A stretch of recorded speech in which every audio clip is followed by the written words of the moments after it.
시청자 여러분 안녕하십니까. 3월 18일 화요일 사사건건입니다. 서울대병원 일부 교수들이 전공의와 의대생에 절망하고 있다며 내가 알던 제자들이 아니라고 일침을 놨습니다. 전공의 측은 교수라고 불릴 자격이 없다며 맞받았는데요. 탄핵 심판 선고를 앞두고 정치권에서는 오랜만에 민생과 관련된 회의가 있었습니다. 어떤 내용인지 이 소식부터 시작하겠습니다. 국민의힘 강전의 대변인 더불어민주당 이승훈 전략기획 부위원장과 함께합니다. 안녕하십니까? 안녕하세요. 자, 오늘 오전에 국회의장 주재로 여야 원내대표가 만났는데요. 오늘 만남은 대통령 탄핵 심판 선고를 앞두고 여야 간 아마 마지막 공식 회동이 될 가능성이 있습니다.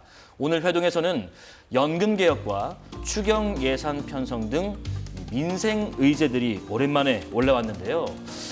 현장에 있는 기자들이 의장실 내부에서 고성이 일부 들리기도 했다. 이런 소식도 전했습니다. 회동이 끝난 뒤에 양당 원내 수석 부대표들이 회동 결과를 브리핑했는데 잘 한번 들어보시죠. 묘한 신경정도 포착됐습니다. 21대 연금특위 발족할 때도 여야 간에 합의 처리한다는 문구가 있었습니다. 그런데 굳이 지금 민주당이 그 문구를 빼자고 하는 이유를 우리 국민의힘으로서 납득하기 어렵다. 여야 합의 처리가 되지 않았기 때문에 거부권 행사한다는 논리를 펴고 있잖아요. 결국에는 최상목 권한대행이 거부권 행사의 명분을 계속 주고 있다는 부분은 우리가 받아들일 수 없다. 자꾸 둘이서 논쟁을 하게 되는데 그러면은 21대 국회에서는 민주주의 원칙을 몰라서 그 합의 문구를 넣었겠습니까?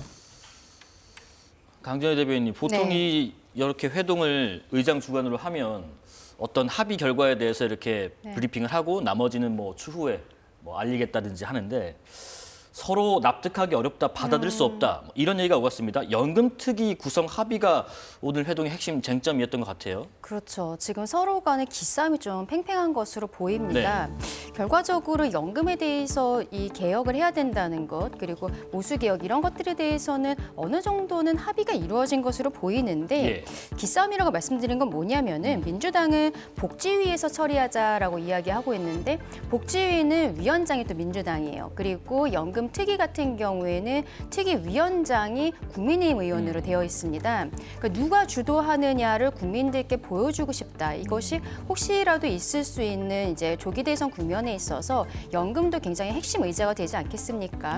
이러한 부분들이 있을 것이고 그리고 합의라는 단어에 대해서 조금 아까 민주당 측에서 굉장히 좀 강하게 반발한 부분이 있는데 최상목 권한대행이 결과적으로 여러 차례 제2요구권을 행사한 부분들이 있는데 그것이 여야가 합의되지 않았다라는 것이죠. 마은혁 특히 헌법재판관 후보자 같은 경우에도 여야가 합의되지 않은 후보자이기 때문에 임명하기 어렵다라는 논리가 있지 않았습니까?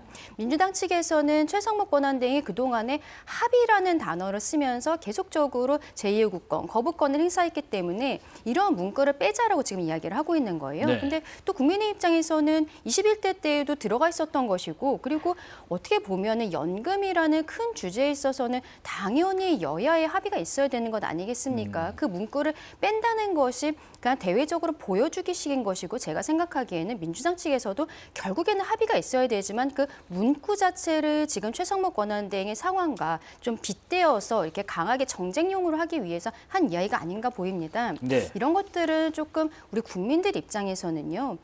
필요한 상황이다. 여기에 대해서 좀 더 진정성 있게 다가가는 모습들 보여줬으면 좋겠다라고 생각합니다. 이승훈 부회장님, 지금 뭐 안에서 이렇게 시끄러운 소리까지 들릴 사안인가 싶은 생각도 들기도 하고 하지만은 뭐 연금특위 구성 합의 놓고는 이렇게 신경전이 있었지만은 이번 달까지 여야는 정부에 추경안 제출 요청하기로 한 부분은 또 합의를 한 것 같아요.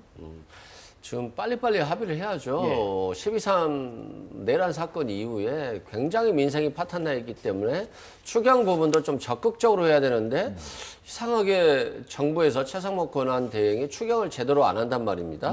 그리고 마찬가지로 지금 연금 개혁도 모수 개혁안에 대해서는 일단 합의가 됐으면 합의한 대로 일단 처리를 하는 게 좋거든요. 반도체 특별법 같은 경우도 합의된 부분에 한해서라도 워낙 급하니까 해야 되는 것인데 전체를 다 합의해야 됩니다라고 하면서 못하겠다라고 국민의힘이 하는 거 보면 아직 민생에는 관심이 없구나. 그리고 기득권을 내려놓기는 아직 싫구나. 그리고 야당 연습을 좀 하고 있구나. 마치 민주당 정부인 것 같은. 그래서 민주당 정부가 뭐 좀 해보려고 하니까 벌써 발목 잡게 하고 야당의 합의가 없으면 안 된다라고 하는 듯한 느낌을 받고 있는데 국민의힘이 지금 108석이잖아요. 예. 108석의 가치를 마치 192석의 가치와 똑같이 하려고 하는 야당 측의 가치와 똑같이 하려고 하는 것이기 때문에 이런 식으로 해서는 발목 잡기밖에 안 되고 민생은 외면할 수밖에 없는 것이기 때문에 조금 108석의 가치만큼 조금 더 융통성 있게 그리고 겸허한 자세로 국민을 생각하는 모습들이 보여져야 된다. 그래서 일단 국민연금 특위도 합의된 거 빨리 통과시켜야 된다라고 말씀드립니다. 그러니까 이제 뭐 추경 편성권은 기본적으로 정부에게 있다라는 입장도 있고요. 또 반대로 정부가 좀 소극적이어서 진도가 안 나간다라는 입장도 있는 것 같습니다. 오늘 그 2시부터는 헌법재판소에서 박성재 법무부 장관에 대한 탄핵 심판이 진행됐습니다. 첫 변론 준비 기일에도 출석했던 박 장관은 오늘 첫 재판에도 출석해서 입장을 밝혔습니다. 자, 지난해 12월에 탄핵안이 통과된 이후에 96일 만에 첫 탄핵 재판이 열린 거더라고요. 일단 강전혜 대변인님, 네. 오늘 첫 변론에서는 어떤 부분에 좀 중점적으로 다뤘을까요? 일단은 가장 중요한 거는 내란죄 가담 여부겠죠. 네. 왜냐하면은 당시 비상계엄 이전에 있었던 국무회의에 참석을 한 것으로 알려졌기 때문에 대외적으로는 그런 부분들이 있습니다. 그리고 뭐 국회에 자료 제출을 거부했다라든지 본회의에서 뭐 중도 퇴장을 했다든지 이런 것들에 대해서도 소소하게 민주당에서 문제 제기를 하고 있습니다만 이것이 뭐 인용된다거나 그러기는 쉽지 않아 보입니다. 그런데 이제 국무회의에 참석을 했었다라는 이 쟁점 같은 경우에는 어떻게 보면 한덕수 국무총리의 탄핵 소추안과 또 맞닿아 있는 부분들이 있거든요. 대통령에 대한 사건도 결정이 나오고 있지 않지만 한덕수 국무총리 사건도 지금 선고기일조차 지정이 안 된 상황 아니겠습니까? 그렇습니다. 그래서 박성재 법무부 장관 같은 경우에는 12월에 이제 접수가 되었고 지난달 24일에 변론 준비 절차를 한 번 했었어요. 그리고 예. 오늘 변론기일이 열렸는데 스스로도 이것을 빨리 결정을 내려달라라고 이야기하고 있는 부분들이 있고 쟁점이 간단하기 때문에 오늘 한 기일 정도 하고서는 바로 선고를 하게 될 것으로 예상이 됩니다. 그렇다면 또 문제는 지금 한덕수 국무총리가 그래도 박성재 법무부 장관보다는 조금 더 쟁점이 복잡하지 않겠습니까? 그럼 박성재 법무부 장관에 대한 사건이 먼저 선고가 되는 것인가? 그러면은 국무총리와 대통령의 사건은 도대체 언제쯤 선고되는 것인가? 이런 부분들로 우리 시청자분들께서는 많이 궁금해하실 것으로 생각합니다. 지금 말씀하신 것처럼요. 저희가 지금 며칠째 혹은 몇 주째 얘기를 하고 있죠. 윤 대통령 탄핵 심판 선고일이 대체 언제로 잡히느냐. 온갖 추측이 많이 나오고 있는 상황에서 판결만 남았다. 뭐 이런 관측과 함께 선고일을 오늘 공지할 수도 있지 않겠느냐는 가능성도 일부 제기하신 분들이 있더라고요. 그러니까 이제 금요일 날 선고한다라고 봤을 때 한 2, 3일 전에 통보한다라고 봤을 때는 오늘 해야 되거든요. 네. 아니면 늦어도 내일이기 때문에 아마 그런 얘기가 나오는 것 같은데 제가 봤을 때 어떤 느낌은 예. 오늘은 박성재 법무장관에 대한 탄핵 소추에 대해서 중점적으로 하고 오늘 발표는 하지 않지 않을까 싶어요. 그리고 아마 내일 정도 할 가능성이 높고 결국 지금으로서는 금요일 날 할 수밖에 없다라고 생각되고요. 더 이상 늦어져서는 안 된다. 국민들이 굉장히 불안해하고 있고요. 또 민생이 굉장히 어렵고요. 또 어차피 윤석열 대통령 측에서도 연기를 요청하지 않았고 본인들은 기각이나 각하될 것이라고 생각하고 있고 또 민주당에서는 당연히 인용될 것으로 보여지기 때문에 네. 헌법재판소가 빨리 선고한다라고 해서 헌법재판소를 공격할 만한 명분은 없다. 그래서 더 이상 국가적인 에너지가 광장에서 소모되는 것을 막아야 되기 때문에 저는 좀 신속하게 선고했으면 좋겠다라는 생각이 들고요. 네네. 또 헌법재판소가 있는 게 이런 헌법을 무질서하게 만들고 헌법을 존중하지 않는 것들에 대해서 정리를 하기 위한 것이잖아요. 마은혁 재판관 임명도 최상목 경제부총리가 지금 임명하지 않고 있기 때문에 이런 부분이 헌법이 지켜지는 사회를 만들기 위해서라도 신속한 헌법재판 선고가 필요하다라고 보여집니다. 자, 조금 전에 그 소식이 하나 들어온 게 있네요. 헌법재판소가 박성재 장관에 대한 탄핵 심판 첫 기일 오늘 변론을 종결했다고 하고요. 선고일은 추후에 고지하겠다고 했습니다. 이거는 어떻게 봐야 될까요? 좀 아까 말씀드린 것처럼 그 내란죄에 가담했다. 그 비상계엄 선포 이전에 국무회의에 참석했다라는 것이 국무총리 사건과 이게 맞닿아있는 부분들이 있기 때문에 예. 저는 어떻게 보면은 박성재 법무부 장관의 선고를 더 빨리 할 수도 있겠다라는 있다. 생각을 합니다. 네네. 개인적으로는 뭐 국무총리 사건은 저는 이번 주말쯤 할 것이 한 금요일, 목요일, 금요일쯤 하고 대통령에 대한 사건은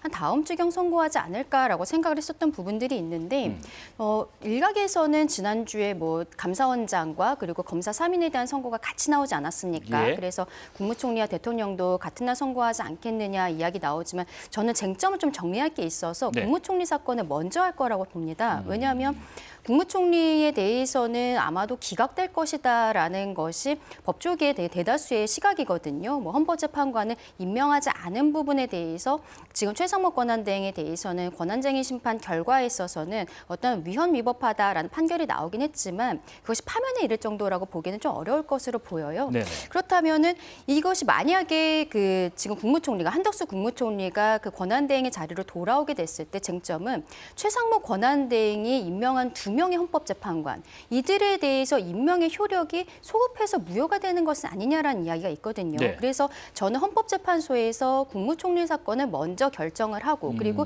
이 부분에 대한 부분도 아마 국민들께 설명 같은 것이 있지 않을까라고 생각합니다. 그래야만 대통령에 대한 선고가 어떤 정당성을 가질 수가 있는 것이거든요. 같은 날 선고하기에는 이 쟁점을 좀 정리할 시간이 필요하다라고 생각합니다. 어쨌든 박성재 법무장관에 대한 변론은 오늘 첫 기일에 종결이 됐고 선고일은 추후에 정할 예정이라는 헌법재판소의 발표가 있었고요.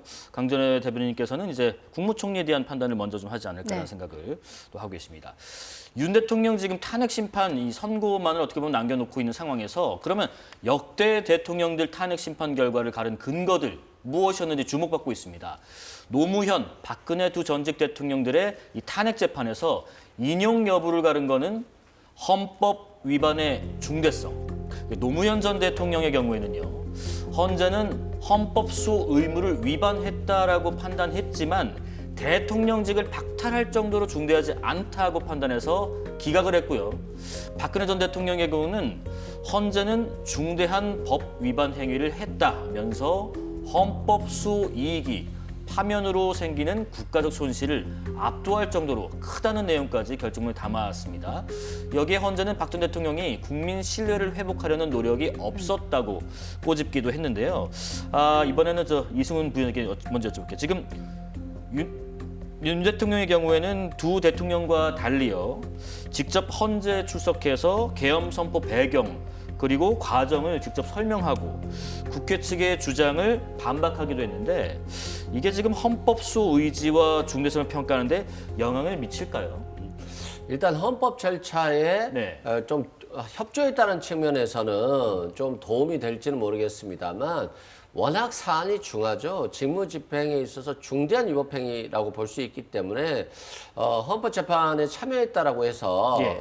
그런 기각 결론이 나오기에는 너무나 중대한 위법이 있었다 말씀드리고요. 예. 뭐 국무회의 심의 절차가 어땠냐라든지 뭐 여러 가지 의견이 있잖아요. 뭐 5대 3이다, 6대 2다 뭐 이런 얘기들이 있는데 항상 이런 말들에는 가짜 뉴스가 많잖아요. 항상 원칙으로 좀 돌아가 보면 될 것 같습니다. 우리가 포고령을 보면요. 모든 정치인에게 정치 활동을 금지시켰습니다. 국회의원이 됐든 지방의회 의원이 됐든요. 이걸 왜 시켰겠습니까? 결국에는 국회의 계엄 해제 요구를 막으려고 한 것이죠. 그래서 계엄 해제를 하려고 모이면 네. 이건 포고령 위반이 되는 것이고 그래서 체포되고 그리고 방첩사로 끌려가서 구금되는 것이거든요. 그렇기 때문에 이 포고령에 가장 위헌 위법적인 요소가 있다라고 말씀드리고 예. 또 심지어 뭐 이 48시간 내에 전공의가 복귀하지 않으면 처단하겠다라고 하는 것들 그리고 체포할 수 압수수색 영장이라든가 체포 영장 없이도 체포할 수 있다라고 하는 것이니까 만약에 이것이 대통령이 탄핵당할 중대한 위법이 아니라고 본다면 헌법재판소는 윤석열 대통령에게 또는 다른 차기 대통령에게 체포 면허를 주는 것이에요. 그리고 계엄 면허를 주는 것이기 때문에 예. 결국 헌법재판소의 존재 이유가 헌법을 지켜야 된다는 측면에 있어서 윤석열 대통령에 대한 탄핵은 8대 0이 될 수밖에 없는 이유다라고 말씀드립니다. 포고령에 가장 위헌 위법적인 부분이 있다 하셨는데 말씀드린 것처럼 헌법 위반의 중대성이 인용 여부를 가리게 될까요? 그렇죠. 예. 아무래도 뭐 노무현 전 대통령 때는 헌법재판소법이 개정되기 전이어서 소수 의견이 아예 판결문에 들어가진 않았습니다만 어쨌든 위헌 위법하지만 파면에 이를 정도는 아니었다라고 봤던 것이거든요. 네. 대통령 입장에서도 여기에 대해서 충분히 검토를 하고 그랬기 때문에 본인이 탄핵심판 법정에 직접 나서서 이게 이야기를 했던 것이 아닌가라고 생각을 합니다. 실제로 탄핵심판 이전에도 몇 차례 대국민 담화를 통해서 본인이 비상계엄에 이르게 된 경위라든지 이런 것들을 소상히 밝히기도 했지만 탄핵심판 과정에 있어서 증인들의 진술의 모순점 같은 것을 직접 지적을 한다라든지 이런 것들이 만약에 과거에 있었던 전 대통령들 같은 경우에는 이 탄핵심판 과정에 아예 출석을 하지 않지 않았습니까? 대통령이 이번에도 출석을 하지 않았다면 방송국에서 뭐 거의 생방송이었잖아요. 네. 녹화긴 하지만 약간의 시간차를 두고 계속적으로 보여줬던 것이 이만큼 시청률이 높게 나오진 않았을 것 같아요. 대통령이 직접 출석했기 때문에 많은 분들께서 그 심판 과정을 지켜보셨고 그리고 그게 더 뉴스에 크게 보도가 되었고 그런 것들로 인해서 대통령을 국민들이 더 이해하게 됐던 것이 아닌가라고 생각을 합니다. 만약에 변호인들만 출석했으면 예. 이 정도로 뭐 비상계엄의 취지라든지 이런 것들을 국민들께서 생각하지 못했을 거라고 보고요. 그런 것들이 각종 여론조사에도 반영이 되었다고 생각합니다. 네네. 결국 위헌 위법한 것이 파면에 이를 정도로 중대한 것인가를 판단을 함에 있어서 헌법재판소 입장에서는 국민이 직접 뽑은 대통령이거든요. 그렇기 때문에 국민들께서 이 상황에 대해서 어떻게 생각하시는지에 대해서도 반드시 체크를 해야 되는 부분이라고 생각을 합니다. 그런 부분에 있어서 대통령이 직접 탄핵 심판에 나선 것이 저는 굉장히 좋은 전략이었던 것으로 그렇게 생각합니다. 예. 앞서 다시 한번 저희가 보여드렸습니다. 노무현, 박근혜 두 전직 대통령의 경우에는 탄핵 재판에서 인용 여부를 갈랐던 헌법 위반의 중대성을 각각 어떻게 판단인지 다시 한번 보여드렸고요. 오늘 오전에 열린 국무회의가 있습니다. 국무회의 의사 정족수를 3인으로 규정한 이 방통위법 개정안에 대해서 제2요구권을 행사했는데 권한대행으로서 9번째 제2요구권을 행사했습니다. 민주당에서는 당장 이런 비판의 목소리가 나왔습니다. 대통령 소속의 합의제 중앙행정기관입니다. 개정안과 같이 개의 요건을 엄격하게 적용하면 국회의 위원 추천 없이는 회의를 개최조차 할 수 없게 되어 방통위의 정상적인 운영이 어려워집니다. 방송통신위원회 설치 및 운영에 관한 법률 개정안에 대해 끝내 거부권을 행사했다. 최 대행은 방통위 정상화, 공영방송의 정상화와 민생과 정치 회복을 바라는 국민의 염원에 찬물을 끼얹었다. 그러니까 이제 최대행이 이제 앞서 그 내란 특검법, 김여사 특검법, 뭐 방송법, 초등급 교육법 등등 해서 이번까지 모두 방통위법 거부권까지 9번 거부권 행사를 했다고 하는데 거부권 행사한 이유 강전희 변호사님 잠깐 좀 설명해 주실까요?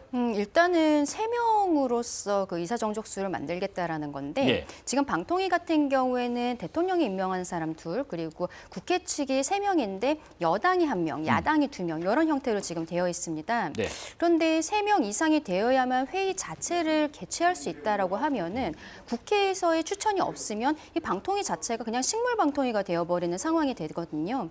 이런 것들에 대해서는 막아야 된다는 것이죠. 왜냐하면은 지금 국민의힘 측에서 1명을 추천한다라고 해도 이 절차에 있어서 거대 야당인 민주당이 협조하지 않으면 아무리 국민의힘에서 추천을 해도 방통위 그 위원이 될 수가 없는 지금 시스템인 것이죠. 여기에 대한 문제 제기를 했고 그리고 어전 국회에서의 추천이 있었는데 30일 안에 대통령이 임명하지 않으면 자동으로 임명이 되는 이런 조항들도 들어가 있어요. 그러면은 대통령의 임명권이라는 것이 형해화되는 것이 아니냐. 여기에 대해서 문제 제기를 하는 것이죠. 예. 근데 오늘 이러한 최성목 권한대행의 제2요구권 행사와는 또 별개로 국민의힘 입장에서는 국민의힘 몫의 1명 방통위원을 지금 공개 모집을 한다라고 오늘 밝힌 바가 있거든요.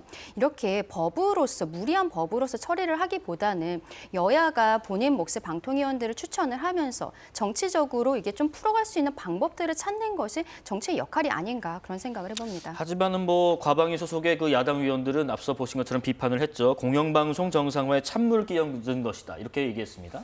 그러니까 저는 국민의힘이 참 무능하다라고 생각되고요. 예. 윤석열 정부도 무능하다라고 생각되는 게 본인들이 원하는 뭐 방통위법이 있을 거잖아요. 그럼 민주당이 제시를 하면 나는 민주당의 이 안은 못 받겠다 라고 하면서 다른 안을 제시해서 공영방송의 길을 갈 수 있도록 또는 공영적인 목적이 실현될 수 있도록 도움을 줘야 되는데 다 위헌이라고 거부권 행사하면 권한대행이 자신의 역할이 뭔지를 모르는 거죠. 민주화 이후에 권한대행이 됐든 대통령이 됐든 거부권을 8번, 9번 행사한 대통령이 없어요. 유일하게 윤석열 대통령인데 권한대행이 마치 대통령을 따라서 최고로 거부권을 많이 행사한 자가 돼버리는 꼴이 되기 때문에 자신의 역할이 뭔지를 알아야 된다는 말씀드리고요. 예. 좀 코미디 같은데요. 아니 방통위가 5명이잖아요. 5명 중에 최소한 3명 정도는 모여서 회의를 하고 과반수로서 의결하는 것이 일반적인 민주적인 절차 아니겠습니까? 근데 2명이 회의하고 2명이 결정한다? 라고 하는 것 자체가 굉장히 민주적이지 못하고요. 이게 짧은 기간 동안 이루어졌다라고 한다면 법원에서 방통위의 어떤 행동에 어떤 제약을 걸지는 못했을 거예요. 그런데 그냥 대통령은 야당 추천 인사를 임명하지 않고 지속적으로 2명이 어떻게 해보려고 하는 거니까 위법 상태가 너무 지속되다 보니까 헌법재판소에서 이건 위헌이다라고 판결을 하는 거거든요. 예. 그래서 정말 법률이 어디까지 후진적이 돼야 되는 것이냐. 여당이 원하는 대로 그냥 법률 안에 다 넣을 수밖에 없는 거예요. 대통령이 임명하지 않기 때문에 자동 임명 조항까지도 넣어야 되는 이런 후진적인 상황이 오는 건데 그만큼 대통령이 위헌 위법적인 행동들을 해왔었기 때문에 어쩔 수 없는 조치이고 이것들이 마음에 안 든다라고 한다면 여당도 좀 대안을 제시해줘야지 어떻게 여야가 바뀐 듯한 느낌을 갖고 있기 때문에 국민들이 굉장히 불안해하지 않나 싶습니다. 자, 경호처의 김성훈 차장 관련된 이야기 해보겠습니다. 경찰이요, 김성훈 경호처 차장과 이광우 본부장에 대한 구속영장을 다시 신청했습니다. 그 앞서 검찰이 경찰의 영장 신청을 수차례 기각을 했었는데 서울고검이요, 영장심의위원회가 김 차장의 구속영장을 청구해야 한다는 결정을 내린 뒤에 재차 이루어지는 영장 신청이거든요. 이번엔 좀 다를까요? 지금 상황이 경찰이랑 검찰이 서로 간에 알력 다툼을 하는 것처럼 저는 예. 그렇게 보입니다. 결과적으로 김성훈 처장에 대해서는 그냥 조사를 하면 되는 거거든요. 네. 불구속 상태로도 충분히 조사를 할 수 있는 것입니다. 그런데 신병 확보에 있어서 검찰에서 영장을 반려하는 것이 있다 보니까 경찰에서는 무리하게 다시 청구하고 또 반려하고 이렇게 서로 간에 알력 다툼으로 보이는 부분들은 저는 굉장히 우리 국민들께서 보시기에 본질과 벗어나 있다라고 말씀을 드리고 싶습니다. 예. 특히 아마도 김성훈 차장이죠. 그 처장 대행이었습니다만 차장 같은 경우에는 대통령 내외에 대한 충성심이 있는 사람으로서 또 언론에 부각이 됐기 때문에 경찰에서는 이런 좀 상징적인 인물을 구속하는 이런 모양새를 만들고 싶은 것이 아닌가라고 생각하는데요. 네네. 결과적으로는 망신주기식인 것이고 이렇게 영장 청구하고 반려하고 영장심의위원회 개최하고 이런 무의미한 것들을 하기보다는 그 시간에 수사를 열심히 하면 된다라고 말씀드리고 싶습니다. 신병 확보를 하지 않고요, 이승우 위원장님. 그 불구속 상태에서 조사를 하면 되지 않느냐 하는 의견입니다. 이미 조사는 했죠. 네. 다만 이게 얼마나 위법한 상태가 있었고 내란죄에 있어서 어떤 동조 세력이 있었느냐를 확인해야 되는 것이잖아요. 그러면 대통령이 또는 김영현 전 장관이 누구랑 통화를 했는지가 굉장히 중요한 거거든요. 특히 그 국군 기부사령부라든가 방첩사령부 또 여인영 방첩사령부하고 이진우 수방사령관 등과 통화한 것들이 있잖아요. 네. 이게 어느 시기에 이루어졌느냐에 따라서 어떤 내란 가담행위가 있느냐를 확인할 수 있거든요. 특히 검찰과 김영현 전 장관 간에 그리고 검찰과 또는 어떤 윤석열 대통령 간에 통화가 있었는지가 굉장히 의심스러운 상황이고 결국 검찰도 윤석열 대통령과 공모해서 내란에 관여한 부분이 있는지까지도 수사할 수 있는 부분이에요. 예. 그런데 이 비화폰 서버가 검찰의 개입 상황까지도 확인할 수 있는 것인데 그래서 경찰 입장에서 보면 검찰의 개입 가능성까지도 생각하면서 영장을 청구한 것인데 검찰이 번번이 반려하는 것을 보면 검찰이 윤석열 대통령과 이 내란에 개입되어 있을 가능성도 충분히 예상해 볼 수 있는 부분이 있고요. 네. 또 고검영장심의위원회에서도 영장 청구를 해야 된다라고 하고 있잖아요. 고검이라고 하는 것이 민간인으로 이루어진 단체가 아니잖아요. 바로 검찰 내부 조직이기 때문에 그럼에도 불구하고 영장을 청구하지 않는 것은 뭔가 좀 이상하다라고 보여지고요. 예. 윤석열 대통령에 대한 체포를 방해하는 것들이 조직적으로 이루어졌고 얼마나 많은 국민들이 고통을 받았고 얼마나 많은 경찰들이 이 체포 작전에 투입이 됐습니까? 그만큼 공권력을 무시하는 그리고 그 무시하는 것들에 대한 실질적인 수행을 한 부분이 이 김성훈 경호처장이기 때문에 서버에 대한 압수수색을 위해서라도 꼭 구속영장 신청이 필요한 상황이다라고 말씀드립니다. 예. 자, 이런 가운데요. 체포영장 집행을 막으라는 지시에 반대했던 대통령 경호처 소속 경호 3부장이 해임 처분을 받았습니다.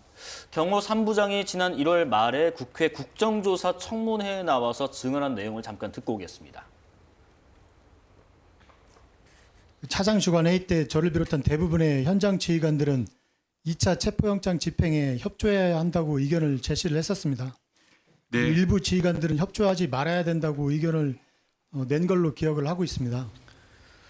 자, 제가 잠깐 정리를 해볼게요. 경호 3부장은 체포영장 1차 집행이 무산된 이후에 경찰의 기밀을 유출했다는 이유로 대기 발령이 됐었고요. 이 사람을 대기 발령했던 김성훈 경호처 차장이 지난 13일에 징계위원회 소집에서 해임을 의결을 했습니다. 해임은 뭐 파면 다음가는 중징계인데 3부장 측은 기밀을 누설한 게 전혀 없다. 본보기성 징계가 의심된다는 반발이 있는 상황에서 몇 가지 궁금한 게 있습니다. 1월에 대기 발령을 했는데 네. 3월에 해임 의결을 했다. 혹시 이것이 시점상 윤 대통령의 어떤 구속 취소 뒤에 결정이라는 점도 유의미한 부분이 있을까 싶습니다. 강전혜 대변인님. 저는 그렇게 생각하지는 않고요. 예. 어쨌든 뭐 한 2달 정도 내부적으로 조사하는 과정이 필요했을 겁니다. 왜냐하면 말씀하신 것처럼 지금 경호 3부장 같은 경우에는 본인의 해임 이유에 대해서 다르게 이야기를 하고 있거든요. 경호처에서는 해임의 이유가 어떤 군사시설 같은 것의 위치 같은 것을 경찰에 알려줬다. 그 비밀을 유출한 것이다라고 이야기를 하고 있는데 지금 이 당사자 같은 경우에는 그게 아니라 본인이 그때 체포 명령에 대해서 나름대로 거부를 했기 때문에 본보기성으로 징계를 받았다라는 거예요. 그렇다면은 이 경호처에서 징계위원회 열기 전에 징계위원들이 있지 않겠습니까? 그러면은 거기에 대한 자료들을 준비를 해야 되는 부분들이 있거든요. 당사자의 진술도 받아야 되는 것이고 거의 수사기관이랑 똑같습니다. 그리고 상황 같은 것을 정리해서 넣는 시간들이 필요하지 않았나.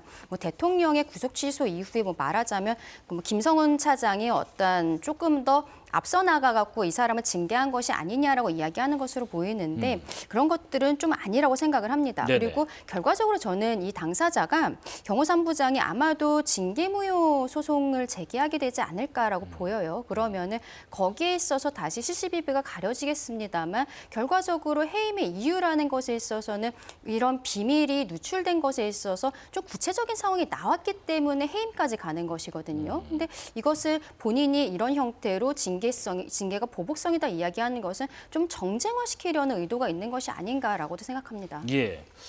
이승훈 부위원장님, 지금 이 뭐 시점상에 뭐 유의미한 것은 아니고 그렇죠. 준비가 좀 필요한 과정이 걸렸다. 그래서 한 2달 정도 이게 해임 의결이 됐다라는 의견입니다. 그건 뭐 굉장히 좋게 얘기해 주는 거고요. 예. 사람 괴롭히는 거죠. 그래, 윤석열 대통령 체포하는데 당신이 국가기관에 협조를 해? 라고 하면서 그래 좋아 해임할게.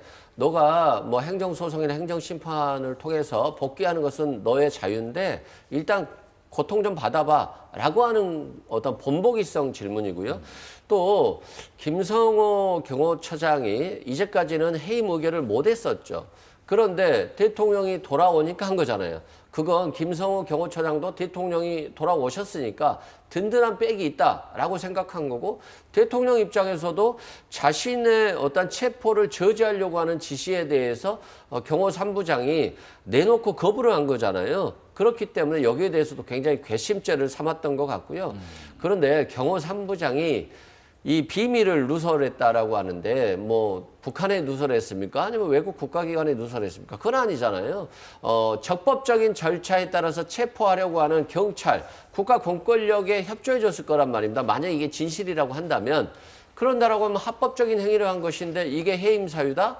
라고 하면 앞으로 경호처 직원들은 어떠한 불법을 저질러서라도 윤석열 대통령을 체포되지 않게 막아야 된다라고 하면서 네. 오히려 불법을 부추기는 것이기 때문에 이런 해임 처분은 굉장히 잘못된 처분이다라고 생각됩니다. 그러면 만약에요, 경찰이 김성훈 차장의 신병을 확보할 경우에 비상계엄 관련 비화폰 있잖아요. 비화폰 서버 수사도 좀 속도를 내지 않을까 싶은데 비화폰 통신기록 삭제를 지시했다는 의심을 받는 김 차장이 경찰의 비화폰 서버 압수수색도 거부한 적이 있는데 그러면 지시를 이행하지 않은 그 실무자도 혹시 징계를 받게 될까 싶기도 합니다. 실무자까지도 징계한다라고 한다면 네. 정말 불법을 저지르지 않았기 때문에 처단하겠다라고 하는 것. 마치 48시간 내 의사가 복귀하지만 처단하겠다. 네. 이런 정도 수준의 강력한 어떤 불법적인 조치를 취하는 거고요. 결국에는 최상목 권한대행이 헌법재판관들의 위헌 판결에도 불구하고 마은혁 재판관을 임명하지 않은 것처럼 자신의 이익을 위해서 또 자기 진영의 이익이나 자기 진영을 지키기 위해서 불법적인 것이라도 마다하지 않겠다. 그리고 상대에게 경고함으로 말미암아서 내 편은 공고히 내 진영은 공고히 하겠다라고 하는 어떤 정치적 표현이기 때문에 국가적으로 보면 굉장히 위험적인 위기적인 요소로서 존재하고 있다라고 생각됩니다. 강준하 대변인께는 이 질문 좀 여쭤볼게요. 지금 경호처가 관리하는 이 비화폰 통화 기록 있잖아요. 네. 이게 비상계엄의 어떤 작동 경로를 밝힐 블랙박스로 일부 사람들은 꼽고 있는데 12.3 비상계엄에 동원된 어떤 군 사령관급 분들이 대통령 경호처 비화폰 통화 기록이 원격으로 뭐 삭제됐다 이런 정황도 포착됐다라는 일부 보도도 있던데 이 비화폰의 통화 기록이 원격이든 아니든 이 삭제된 여부 있다 없다 이런 것들이 어떤 이 비상계엄 상황과 관련해서 큰 단초가 되는 부분이 있는지 궁금합니다. 아까 이 이슈 들어가면서 예. 제가 비본질적인 것을 가지고서는 경찰에서 굳이 이렇게 뭐 영장 같은 것을 청구하고 문제 제기를 하고 있다라고 말씀드리지 않았습니까? 네. 이 비화폰 서버 같은 경우에는요. 통화에 녹음이 있는 게 아니에요. 만약에 통화 녹음이 그대로 있다면 굉장히 유의미한 부분이 되겠죠. 하지만 그것이 아니라 어느 휴대폰에서 어느 휴대폰으로 전화가 가고 그게 뭐 몇 분 정도 통화가 됐다라는 것이죠. 그러면 지금 말씀하신 것처럼 누구누구가 전화를 언제쯤 했느냐 그러면서 관련된 사람들을 찾아내는 것은 의미가 있을 것으로 보입니다. 하지만 그 이상의 내용들 어떠한 지시가 있었는지 그리고 또 그것을 어떻게 전달을 한 것인지 여기까지 보기는 좀 어려운 부분들이 있거든요. 예. 그리고 누구가 이렇게 가담이 되었는가에 대해서는 이 서버가 아니어도 경찰 스스로가 다 수사를 해서 밝혀낼 수 있는 부분이라고 저는 생각을 합니다. 지금 관련되어 있는 사람들이 체계상 그렇게 많지는 않은 상황이잖아요. 그런데 이러한 서버를 압수수색을 해야 된다는 명분을 내세워서 여기에 대해서 저는 김성훈 차장이 만약에 뭐 구속이 된다고 했을 때 그럼 다른 직무대행이 있지 않겠습니까? 그 직무대행도 역시 여기에 대해서는 거부할 거라고 생각해요. 예. 왜냐하면은 경우 규정에 따라서 줄 수 없다라고 이야기한 부분이거든요. 굉장히 비본질적이다라고 다시 한번 말씀드립니다. 본질적인 부분이 아니지 않느냐. 왜 이 통화를 언제 했느냐. 이게 뭐가 중요하냐. 거기에 무슨 내용이 녹음된 것도 아니다라는 말씀하셨습니다. 근데 그 굉장히 위험한 논리예요. 예. 뭐 본질적인 거 아닌데 다른 걸로 그냥 수사하시면 되죠. 뭐 이걸 왜 수사하죠? 왜 이걸 압수수색하죠? 그러면 대통령이 위법한 불법 행위를 저질렀어도 아니 뭐 굳이 대통령에 대해서 압수수색을 해요. 그냥 다른 걸로 수사하세요라고 하는 표현과 똑같다 저는 말씀드리고요. 예. 수사는 이렇게 하는 겁니다. 예를 들어서 대통령이 곽종근 특수전 사령관과 통화를 했습니다. 그리고 나서 곽종근 특수전 사령관이 그 전화를 받고 나서 가만히 있겠습니까? 누군가에게 또 전화를 하겠죠. 김현태 단장에게. 그러면 김현태 단장이 만약에 헬기를 띄웠다. 근데 그 헬기에는 총이 있고 총알이 있다. 라고 했을 때 대통령의 지시에 따라서 곽종근 특수전 사령관이 김현태 단장의 지시라고 그 헬기에 총기를 실어서 국회로 온다라고 하는 어떤 정황적 증거가 확인이 되거든요. 그걸 통해서 이 지시가 단순히 곽종근의 지시였는지 예. 아니면 대통령의 지시였는지를 확인할 수 있는 거예요. 그렇기 때문에 이 서버에 대한 비화폰 압수수색이 굉장히 중요한 건데 네네. 이거 없으면 어때? 라고 한다는 것은 대통령에 대한 수사가 이루어지지 않게 하겠다라고 하는 취지이기 때문에 저는 국가기관이라면 그리고 국가기관, 수사기관으로서의 책무를 수행하는 것이라고 한다면 단호하게 원칙적으로 수사하는 것이 맞다라고 생각합니다. 자, 마지막으로 이 소식도 간략하게 짚어보겠습니다. 미국 에너지부가요, 한국을 민간 국가로 지정한 이유로 외교 정책상 문제가 아니다. 보안의 문제였다고 설명했는데 구체적으로는 과거에 에너지부 산하연구소의 직원이 원자로 설계 소프트웨어를 한국으로 유출하려다가 해고된 사례가 있었던 것으로 지금 파악됐는데 다만 그 복수의 또 정부 소식통을 따르면 미국 측이 어떤 보안 규정이 문제가 됐는지 구체적으로 설명하지 않았고 이 사례가 유일한 보안 문제는 아니라고 전했다고 하는데 이 부분에서 정부가 조금 더 파악해 볼 필요가 있을까요? 그렇죠. 지금 정부가 여기에 대해서 전혀 몰랐다라는 것 아니겠습니까? 그것은 지금 어떠한 말로도 해결할 수 없는 정부의 책임이라고 생각을 합니다. 다만 이제 오늘 조셉윤 주미대사 대리가 이러한 상황에 대해서 큰 일은 아니다라고 이야기를 했어요. 네. 그리고 에너지부 산하의 연구소 실험실에 국한된 부분이다라고 이야기를 했습니다. 다만 그럼에도 불구하고 우리 정부 입장에서는 미국 정부에서 공식적인 대응이 나올 때까지는 굉장히 불안한 상황이고 그렇기 때문에 산업부 장관을 바로 미국으로 이제 급파를 해서 이 상황을 알아보겠다라는 건 아니겠습니까? 근데 저는 좀 안타까운 것이 이게 결과적으로는 그 CD를 유출을 하는 과정에 있어서 드러나고 그리고 또 이게 한 번이 아닌 것 같다는 이야기들이 나오고 있습니다만 여기에 대해서 여야가 너무 정쟁화시켰다라는 거예요. 외교와 안보 이런 것들에 있어서는 정말 여야 없이 함께해야 된다라고 생각하는데 민주당 측에서는 뭐 대통령의 어떤 비상계엄이라든지 이런 것들로 인한 것이 아니냐라고 이야기를 하고 저는 여당 측에서 지금 나오고 있는 입장도 국민들의 눈높이에는 맞지 않는 부분들이 분명히 있다라고 생각합니다. 네. 지금이라도 여야가 여기에 대해서 함께 어떻게 해결할 것인지를 머리를 맞닿아야 되는 상황인데 굉장한 총극이 벌어졌었다라고 생각합니다. 네, 왜 몰랐을까 이 상황이 벌어질 때 그 부분을 지적하셨고요. 그래서 지금 안덕근 산업통상부 장관도 이번 주에 미국을 방문해서 미 에너지부 장관과 논의할 방침이라고 하고요.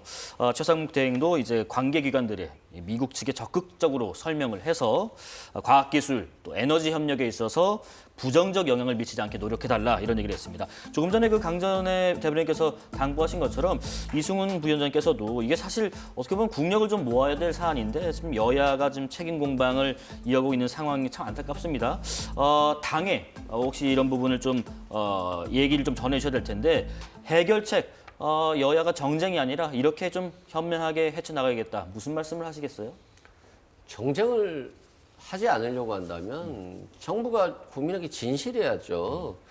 과거에 미국 정부가 한국 정부를 도청했다는 얘기가 있었잖아요. 그리고 그런 것들이 상당히 사실적으로 확인이 됐는데 여기에 대해서 미국이 나쁜 의도로 도청했겠습니다라고 하는 아마 국가안보실장이었나요? 김태효 차장이 얘기했던 것 같아요.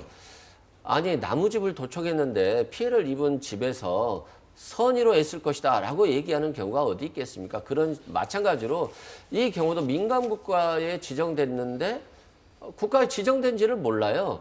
정부가. 근데 언론기관은 금방 확인을 했거든요.